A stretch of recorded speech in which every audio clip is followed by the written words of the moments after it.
ধরার পরেও ক্যামেরার সামনে এসে এই ধরনের লজিক শুধুমাত্র মনে হয় ইনারাই দিতে পারেন।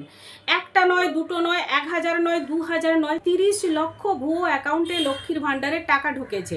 তার মধ্যে আবার এক একজনের নামে 15টা 16টা করে অ্যাকাউন্টগুলি আবার ছেলেদের নামে। আর দেখুন উনি কি বলছেন।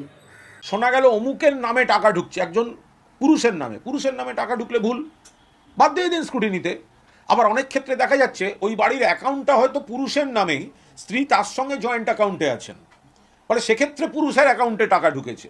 ফলে সেগুলোতে দেখে নিতে হবে। এখন এমনভাবে বিষয়গুলোকে আনা হচ্ছে, কিছু বললেই মনে হচ্ছে যেন একটা চূড়ান্ত ইরেগুলারিটি বা অনিয়ম। তো এটাকে কেস টু কেস দেখা উচিত। যদি কেউ ভুয়ো নাম দিয়ে টাকা তুলে থাকেন, অন্যায় কাজ করেছেন। যদি কোনো একক পুরুষ লক্ষ্মীর ভাণ্ডার নিয়ে থাকেন, অন্যায় কাজ করেছেন, স্ক্রুটিনিতে বাদ যাক। কিন্তু ওই ব্যতিক্রমী কিছু লোককে টার্গেট করে এই গোটাটা এত লক্ষ ভুয়ো মানে কি?